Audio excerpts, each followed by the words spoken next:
안녕하십니까. 천국의 비밀 9번째 시간을 갖도록 하겠습니다. 성경 말씀은 누가복음 10장 25절에 있는 말씀부터 읽겠습니다. 어떤 율법사가 일어나 예수를 시험하여 가로되 선생님 내가 무엇을 하여 영생을 얻으리이까? 예수께서 이르시되 율법에 무엇이라 기록되었으면 네가 어떻게 읽느냐? 대답하여 가로되 내 마음을 다하며 목숨을 다하며 힘을 다하며 뜻을 다하여 주 너의 하나님을 사랑하고 또한 내 이웃을 내 몸과 같이 사랑하라 하였나이다. 예수께서 이르시되 네 대답이 옳도다. 이를 행하라. 그러면 살리라 하시니 이 사람이 자기를 옳게 보이려고 예수께 여쭤오되 그러면 내 이웃이 누구오니까? 예수께서 대답하여 가라사대 어떤 사람이 예루살렘에서 여리고로 내려가다가 강도를 만나매 강도들이 그 옷을 벗기고 때려 그반 죽은 것을 버리고 갔더라. 마침 한 제사장이 그 길로 내려가다가 그를 보고 피하여 지나가고 또 이와 같이 한 레위인도 그곳에 이르러 그를 보고 피하여 지나가되 어떤 사마리아는 여행하는 중 거기 이르러 그를 보고 불쌍히 여겨 가까이 가서 기름과 포도주를 그 상처에 붓고 싸매고 자기 짐승에 태워 주막으로 데리고 가서 돌보아 주고 이튿날에 데나리온 둘을 내어 주막 주인에게 주며 가로되 이 사람을 돌보아 주라. 부비가 더 들면 내가 돌아올 때 갚으리라 하였으니 내 의견에는 이 세 사람 중에 누가 강도 만난 자의 이웃이 되겠느냐? 가로되 자비를 베푼 자니이다. 예수께서 이르시되 가서 너도 이와 같이 하라 하시니라. 37절 말씀까지 읽었습니다. 어떤 율법사가 일어나서 예수님을 시험해서 질문을 합니다. 선생님 내가 무엇을 하여야 영생을 얻으리이까? 이 율법사는 유대교 회당을 관리하는 사람이고 안식일에 율례와 규례를 진행하고 또 순서를 정하고 보살피는 일들을 했던 사람입니다. 율법에 대해서는 잘 알고 있는 사람입니다. 근데 그 율법의 주체가 되는 것은 우리입니다. 사람입니다. 그래서 율법은 뭘 해라 하지 마라 이렇게 말씀하고 있습니다. 613가지 정도 되는 이 율법이 기록되어져 있는데 이 율법을 압축을 해서 두 가지로 요약을 한 것이 바로 율법사가 예수님 앞에 대답한 두 가지 율법입니다.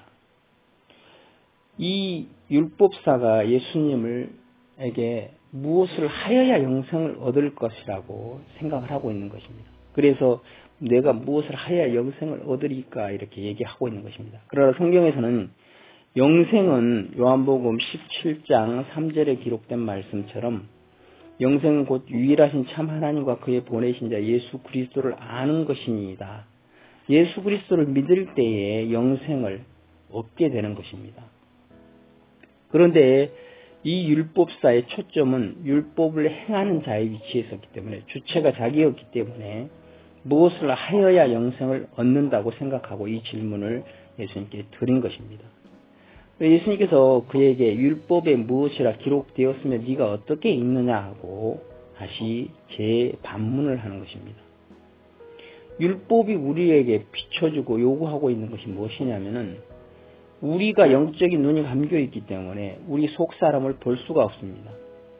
그래서 나타나는 외형적인 것을 보고 그 사람을 가늠하고 판단할 수밖에 없는 것입니다. 근데 율법을 통해서 우리의 속 사람이 어떠함을 정확하게 비춰주고 계시는 겁니다. 우리가 영적인 눈이 감겨 있기 때문에 우리의 속 사람을 볼 수 없기 때문에 율법을 통해서 그 나타나는 열매를 통해서 그 나무를 보게 하시는 것입니다.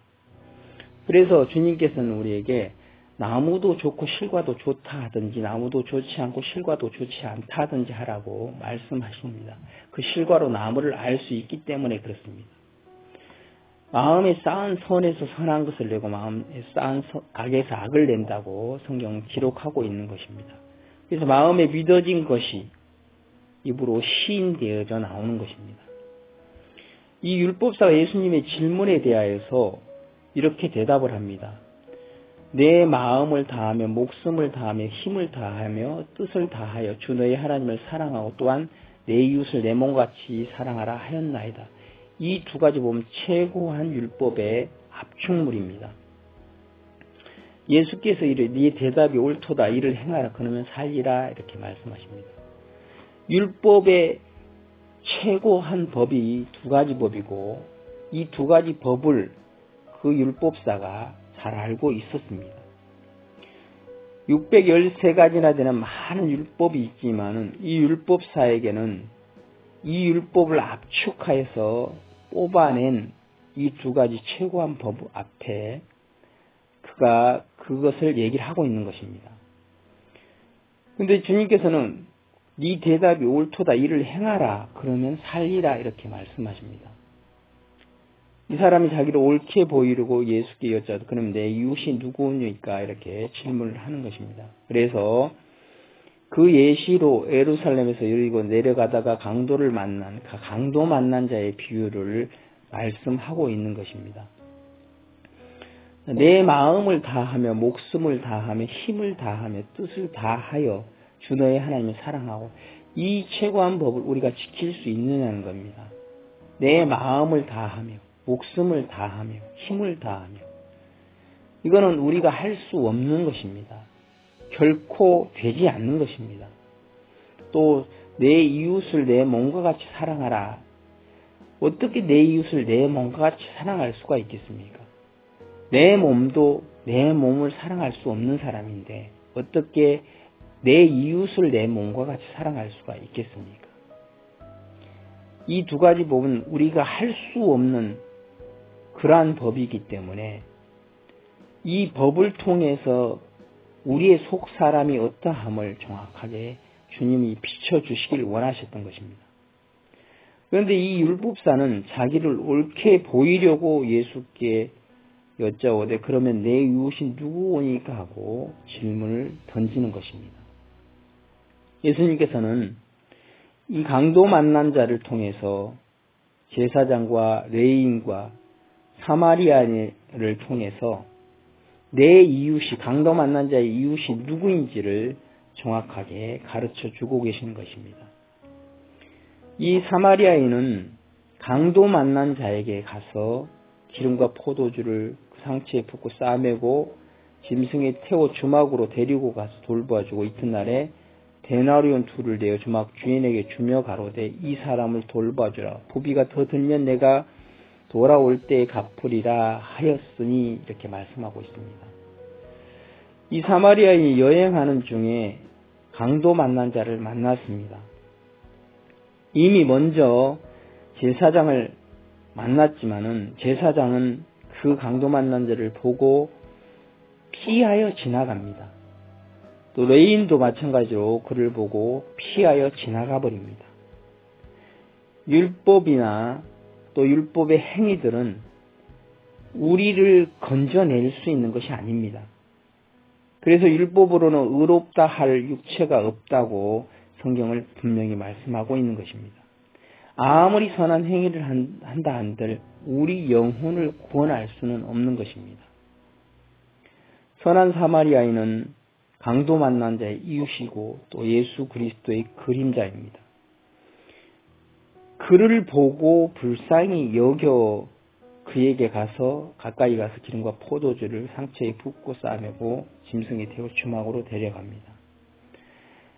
그 사마리아인은 우리가 이미 예수님께서 그러셨던 것처럼 원수 되었을 때에, 또 연약할 때, 죄인 되었을 때에, 로마서 5장에 있는 말씀을 잠깐 읽어보도록 하겠습니다. 로마서 5장에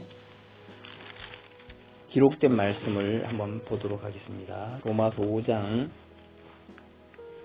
6절, 우리가 아직 연약할 때에 기약대로 그리스도께서 경건치 않은 자를 위하여 죽으셨도다. 의인을 위하여 죽는 자가 쉽지 않고 선인을 위하여 용감히 죽는 자가 혹 있거니와, 우리가 아직 죄인 되었을 때에 그리스도께서 우리를 위하여 죽으심으로 하나님께서 우리에 대한 자기의 사랑을 확증하셨느니라. 그러면 이제 우리가 그 피를 인하여 의롭다 하심을 얻었은즉 더욱 그로 말미암아 진노하심에서 구원을 얻을 것이니, 곧 우리가 원수 되었을 때 그 아들의 죽으심으로 말미암아 하나님으로 더불어 화목되었은즉 화목된 자로서 더욱 그의 살아심을 인하여 구원을 얻을 것입니다. 이 로마서 5장에 정확하게 기록된 것처럼 이미 우리가 연약하고 또 죄인이고 죄의 종이고 또 원수 되었을 때에 우리를 위하여 기약대로 주님께서 오셨고 그 일을 행하셨음을 성경은 분명하게 말씀하고 있는 것입니다. 사마리아인이 그를 보고 불쌍히 여기십니다. 그 어떤 것도 없습니다. 강도 만난 자는 거기서 더 이상 아무것도 할 수가 없는 거반 죽은 자의 위치입니다. 이 율법사는 예수님에게 내가 무엇을 하여야 영생을 얻으리이까 하고 질문을 했던 것처럼 영생 얻는 것이 뭘 해서 하는 것이 아닙니다. 결코 할 수 없는 것입니다. 그 중심에 율법을 통해 중심에 있는 영을 보여주고 주기를 원하셨지만은 이 율법을 읽고 있고 무엇이라 기록된 것을 향해서 잘 알지 못하기 때문에 뭘 행해서 영생을 얻을 걸로 생각을 하고 이런 질문을 하는 것입니다. 율법 아래에 있는 자들이 하나같이 이렇게 하고 있는 것입니다. 자기가 뭔가를 하여서 하나님 앞에 의롭다함을 얻으려 합니다. 하나님께서 우리에게 율법을 통해서 율법을 지켜서 의롭게 되는 것이 아니라는 것을 분명히 말씀하고 있는 것입니다. 로마서 11장의 말씀을 보면은 11장에서는 이렇게 로마서 9장 10절에 보시면은 그런즉 우리가 무슨 말하리요 의를 쫓지 아니한 이방인들이 의를 얻었으니 곧 믿음에서 난 의요 의의 법을 쫓아간 이스라엘은 법에 이르지 못하였으니 어찌 그러하뇨 이는 저희가 믿음에 의지하지 않고 행위에 의지함이라 부딪힐 돌에 부딪혔느니라 기록된 바 보라 내가 부딪히는 돌과 거치는 반석을 시온에 두더니 저를 믿는 자는 부끄러움을 당치 아니하리라 함과 같으니라. 이 의의 법인 율법을 쫓아간 이스라엘은 법에 이르지 못하였다고 성경은 얘기합니다. 율법 아래에 있는 사람들이 특징이 이렇습니다. 율법을 쫓아서 율법의 행위를 따라 살아가지만은 결코 의의 법을 쫓아가지만 법에 이르지 못하며 의를 힘입을 수 없게 됩니다. 우리 연약한 육체를 가지고는 결코 그리할 수 없습니다. 뿐만 아니라 우리 안에 들어와 있는 세상 임금으로 인해서 왕노릇하고 있는 죄로 인해서 결코 그렇게 할 수 없음을 성경은 말씀하고 있는 것입니다. 그러나 이 율법사는 자기 속 사람이 어떠함을 알지 못하기 때문에 자기가 무엇을 하여야 영생을 얻을 것처럼 착각하고 있는 것입니다. 주님께서 율법에 무엇이라 기록됐으면 네가 어떻게 읽느냐 하고 말씀하시는 것입니다. 율법 아래에 있는 자들은 몽학 선생 아래에 있는 것과 같아서 믿음이 오기 전에는 결코 그것에서 벗어날 수가 없습니다. 그래서 순종치 아니하는 가운데 가두어 두셨다고 성경은 말씀하고 있는 것입니다. 로마서 11장에 있는 말씀을 잠깐 보도록 하겠습니다. 로마서 11장 31절에 있는 말씀을 읽겠습니다. 이와 같이 이 사람들이 순종치 아니하니 이는 너희에게 베푸시는 긍휼로 이제 저희도 긍휼을 얻게 하려 하심이라. 하나님이 모든 사람을 순종치 아니하는 가운데 가두어 두심은 모든 사람의 긍휼을 베풀려 하심이로다. 모든 사람들을 율법 아래 다 가두어 두었습니다. 이스라엘 백성들은 모세 때에 시내산에서 율법을 받았습니다. 그러나 그 이전 아담과 모세까지의 사람들은 그 양심이 선한 양심이 자기에게 율법이 되어질 뿐만 아니라 또 그 선한 법으로 자기를 정죄할 수도 있고 판단할 수 있는 것입니다. 율법이 없었던 이방인들도 마찬가지입니다. 자기에게 율법이 되기 때문에 자기가 자기에게 율법이 되기 때문에 그 선한 양심이 율법이 되어서 스스로를 판단하고 정죄할 수 있는 것이 되어지는 것입니다. 그래서 모든 사람이 율법 아래 갇혀 있는 것입니다. 그 율법 아래 갇혀 있기 때문에 율법이 없는 이방인들에게도 스스로가 정죄하고 죄인된 것을 발견하게 되는 것입니다. 하나님께서는 이스라엘 백성들에게 율법을 주어서 그 율법으로, 의의 법으로 그들 중심을 비춰주시기를 원하셨던 것입니다. 그들이 율법을 받기 전에 출애굽한 후에 하나님 앞에 그들이 하나님이 주신 법을 지킬 수 있다고 단언을 합니다. 아직 자기 속사람이 어떠함을 밝히 보지 못하기 때문에 그런 얘기를 할 수밖에 없는 것입니다. 사람들이 하나님을 위해 목숨을 다하려고 합니다. 또 힘을 다하고 마음을 다하며 뜻을 다하여 하나님을 사랑하려고 합니다. 그러나 그 원함은 있지만은 행할 수 있는 능력은 우리에게 주시지 않은 것입니다. 도리어 우리 안에 먼저 들어온 세상 임금인 이 죄가 왕노릇하고 있어서 하나님께 대하여 원수가 되어지고 하나님의 법에 굴복지 아니할 뿐만 아니라 할 수도 없는 자가 되어졌음을 로마서 8장에서는 기록하고 있는 것입니다. 그 말씀을 잠깐만 읽도록 하겠습니다. 로마서 8장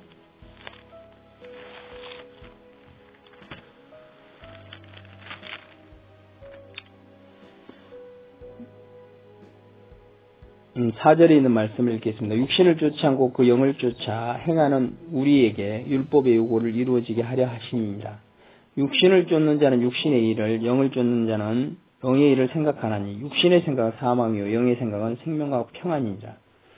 육신의 생각은 하나님과 원수가 되나니 이는 하나님의 법에 굴복치 아니할 뿐 아니라 할 수도 없습니다. 육신에 있는 자들은 하나님을 기쁘시게 할 수 없느니라. 만일 너희 속에 하나님의 영이 거하시면 너희가 육신에 있지 않고 영에 있나니 누구든지 그리스도의 영이 없으면 그리스도의 사람이 아니니라.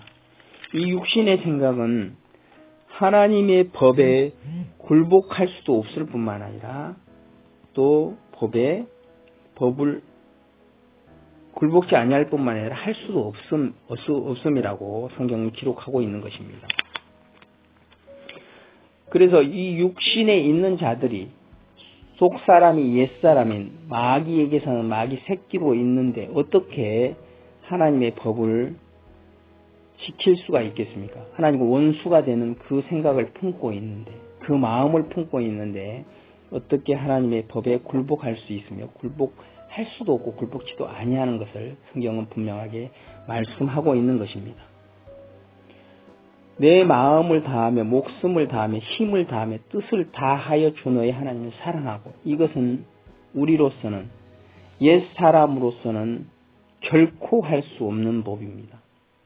또 내 이웃을 내 몸같이 사랑하라 이렇게 말씀하신 것도 우리로서는 옛사람으로서는 결코 할 수 없습니다. 내 몸도 내가 사랑할 수 없는 사람인데 어떻게 내 이웃을 내 몸같이 사랑할 수가 있겠습니까? 그 말이 안 되는 얘기입니다. 그러나 이 율법사가 그 행위라는 것에 머물러 있었기 때문에 자기가 주체가 되어서 이것을 행하려고 하는 그 위치에 서 있었던 것입니다. 이 영생을 얻는 것은 기록된 말씀처럼 우리가 뭔가를 해서 얻는 것이 아닙니다. 하나님께서 율법사에게 율법이 무엇이라 기록되었으면 네가 어떻게 있느냐 예수님께서 그렇게 말씀하신 것은 이 최고한 두 법을 지킬 수 없음을 그로 깨우쳐주기 위하심인데도 이 사람이 자기를 옳게 보이려고 내 이웃이 누구니 가고 되묻는 것입니다. 강도 만난 자의 위치가 우리의 위치인데도 여전히 자기의 위치를 뭔가 행하는 자의 위치에 두기 때문에 율법의 의의 법을 쫓아가는 그 이스라엘 백성들, 율법 아래에 있는 자들의 행위를 그대로 행하고 있는 것입니다. 주체가 자기일 때 나타나는 현상이 이런 현상들입니다. 주님께서는 우리에게 우리로서 할 수 없기 때문에 그리스도께서 오셨다고 말씀하고 계시는 것입니다. 아까 로마서 8장에 있는 말씀을 잠깐 보았는데 8장에 있는 말씀을 잠깐 다시 보도록 하겠습니다. 8장 3절 율법이 육신으로 말미암아 연약하여 할 수 없는 그것을 하나님은 하시나니 곧 죄를 인하여 자기 아들을 죄 있는 육신의 모양으로 보내 육신의 죄를 정하사 육신을 쫓지 않고 그 영을 쫓아 행하는 우리에게 율법의 요구를 이루어지게 하려 하심이니라. 성경은 율법이 육신으로 말미암아 연약하여 할 수 없는 그것, 우리를 의롭게 할 수 없다는 것입니다. 그 의의 법을 쫓아가지만은 우리가 의롭게 될 수 없는 것은 육신이 연약함으로 할 수 없다는 것입니다. 그래서 우리가 아니라 우리를 대신하여 오신 예수 그리스도, 그분을 자기 아들을 죄 있는 육신의 모양으로 보내어서 그 육신의 죄를 정하시고 육신을 쫓았고 그 영을 쫓아 행하는 우리에게 율법의 요구를 이루어지게 하려 하심이라고 분명하게 말씀하시고 있는 것입니다. 저는 율법을 온전히 지킬 수 없습니다. 그러나 지킬 수 있는 방법이 하나 있습니다. 바로 예수 그리스도 안으로 들어가면 그분이 이루신 것이 바로 그 공로가 바로 저의 공로가 되는 것입니다. 저의 행함이 되는 것입니다. 그래서 주와 합한 한 영이 되어서 주님께서 행하신 것으로 내가 그 율법의 요구를 온전히 이루어질 수 있게 해 놓으셨다는 것입니다. 근데 많은 사람들은 이 부분에 대해서 잘 알지 못하기 때문에 여전히 율법을 행하려고 율법의 행함으로 의롭다함을 얻으려는 위치에 서서 걸어가는 사람들이 너무나 많습니다. 갈라디아서 3장에서는 23절에 이렇게 얘기를 하고 계시는 것입니다. 갈라디아 3장 23절, 믿음이 오기 전에 우리가 율법 아래 매인바되고 계시될 믿음의 때까지 갇혔느니라. 이같이 율법이 우리를 그리스도에게로 인도하는 모학 선생이 되어 우리로 하여금 믿음으로 말미암아 의롭다함을 얻게 하려 함이니라. 믿음이 온 후로는 우리가 모학 선생 아래 있지 아니하도다. 성경은 분명하게 말씀하십니다. 믿음이 오기 전, 그리스도께서 오시기 전에는 우리가 율법 아래 매인바되고 계시될 믿음의 때까지, 예수 그리스도 때까지 갇혀 있다고 말씀하십니다. 지금 많은 사람들이 예수님을 믿는다고 말씀을 하는 분들이 참 많습니다. 예수님을 향해서 어떻게 믿고 있으며 무엇이라 기록된 것을 정확히 알지 못하기 때문입니다. 예수님에 대해서 자세히 알지 못하기 때문에 예수님을 믿는다는 것으로, 예수님도 우리의 죄를 위해서 못 박히심으로 우리가 영원한 속죄를 받았고 죄의 씻음을 받은 것으로 구원이라고 생각하고 있습니다. 성경은 분명하게 말씀하십니다. 우리로 거듭나게 하는 그 씨가 살아있고 항상 있는 하나님의 말씀이라고 베드로전서 1장 23절에 말씀하고 있고, 이 거듭나게 하는 씨인 살아있고 항상 있는 하나님의 말씀은 주께서 말씀하신 주의 복음을 말씀하시고 있는 것입니다. 주의 복음은 예수 그리스도의 죽고 장사와 부활이 정확하게 들어가 있어야 됩니다. 죽으심만으로는 부분적인 것입니다. 그래서 죽고 장사와 부활이라는 세 가지 조건을 완벽하게 갖추어야 합니다. 그래서 예수 그리스도께서 죽고 장사와 부활을 통해 어떤 일을 하셨는지에 대하여서 자세히 살펴 알아야 되고, 그 살펴 아는 것을 통해서 예수 그리스도께서 행하신 일이 정확히 믿음이 되어지고 알아졌을 때에 거듭나게 되어지는 은혜를 입게 되어지는 것을 볼 수 있습니다. 많은 사람들이 예수님을 믿는다는 것으로 또는 하나님을 믿는다는 것으로 본인이 거듭났다고 또 구원을 받았다고 착각하고 있는 사람들이 참 많습니다. 그래서 마태복음 7장의 말씀처럼 주의 이름으로 귀신을 쫓아내고 권능을 베풀고 주의 이름으로 선지자 노릇을 했다고 그들은 얘기합니다. 그때 주님께서는 불법을 행하는 자들아, 내가 너희를 도무지 알지 못하니 불법을 행하는 자들아 내게서 떠나가라 하리라, 이렇게 말씀하십니다. 예수님으로 말미암아 영원한 속죄를 받았다고 믿고 있습니다. 그러나 여전히 범죄하고 있는 것입니다. 불법을 행하고 있다는 것입니다. 요한복음 8장 34절에서는 죄를 범하는 자마다 죄의 종이라고 말씀하시고, 믿는 유대인들을 향하여서 너희는 너희 아비 마귀에게서 났다고 그 속사람이 어떠함을 정확하게 말씀하시고 있는 것입니다. 나타난 열매를 보면은 그 나무를 알 수 있는 것처럼 범죄를 하고 있다는 것은 마귀에게 속해져 있다는 것을 말씀하고 있는 것입니다. 많은 사람들이 예수님을 믿는다는 것으로, 예수님의 보혈로 영원한 속죄를 받았다는 것으로 자기가 구원을 받고 거듭났다고 생각하고 있는 사람들이 참 많습니다. 그러나 성경은 명확하게 말씀하십니다. 그 안에 거하는 자마다 범죄하지 아니하나니, 범죄하는 자마다 그를 보지도 못하였고 알지도 못하였느니라 하시고 말씀하시고 있습니다.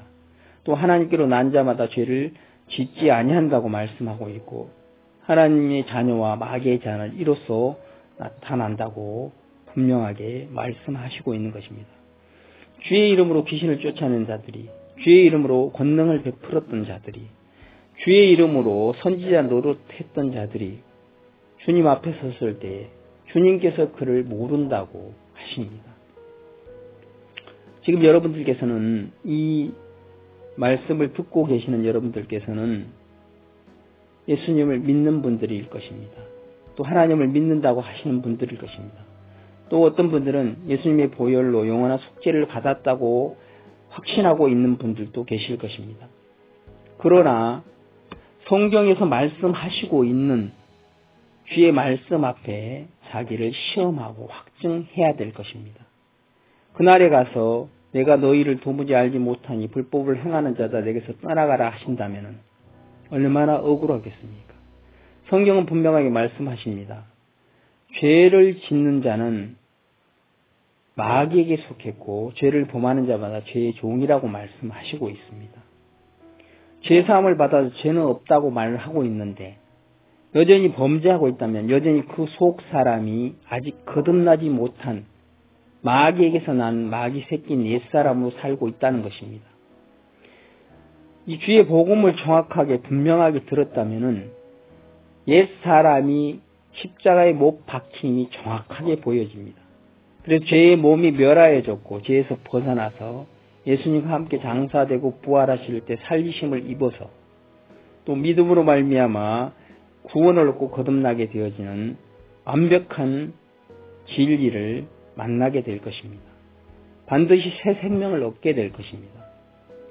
그러나 지금도 많은 사람들이 여전히 예수님을 믿고 예수님의 보혈로 영원한 속죄를 받았다고 죄가 없다고 믿고 있는 사람들이지만 여전히 범죄하고 있는, 여전히 항상 자기가 악한 자의 위치에 서서 하나님 앞에 구로하고 있는 자들이 너무 많습니다. 어떻게 빛이 왔는데 어둠이 같이 존재할 수가 있겠습니까? 빛이 오면 어둠은 자연스럽게 물러갈 수밖에 없습니다. 우리 안에 예수 그리스도가 오셨다면, 하나님의 성령이 보내신 성령이 오셨다면 어떻게 내 안에서 죄가 나타날 수가 있겠습니까? 성경은 그렇게 얘기하지 않습니다. 그러나 많은 사람들이 곡해하여서 다른 예수, 다른 복음, 다른 영을 마음에 받아들이고 그것으로 자기가 구원인 채, 믿음인 채, 생명인 채 살아가고 있다는 것입니다. 그러나 그때에 주님께서 다시 오실 때에 그들의 실상, 믿음의 실상이 밝히 드러납니다. 그때에 나무도 적고 실과도 조음이 안 된다면, 마음에 쌓은 선으로 선한 것을 내지 아니한다면, 또 마음으로 믿어 의에 이르고 입으로 시인하여 구원에 이르지 못했다면 그것은 행함이 없는 믿음이고 결국 주님에게서 버려질 것입니다. 불법을 행하는 자는 내게서 떠나가라 하리라 하시고 도무지 알지 못한다고 하실 것입니다. 여러분은 어떤 위치에 있습니까? 이 말씀을 듣고 계시는 분들은 어떤 위치에, 어떤 신앙을 하고 계십니까?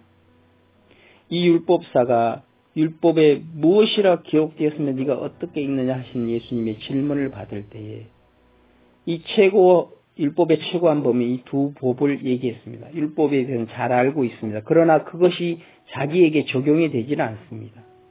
그것이 자기에게 적용이 됐다면 강도 만난 자의 위치에서 주님 앞에 은혜를 입었을 것입니다. 불쌍히 여기심을 입었을 것입니다.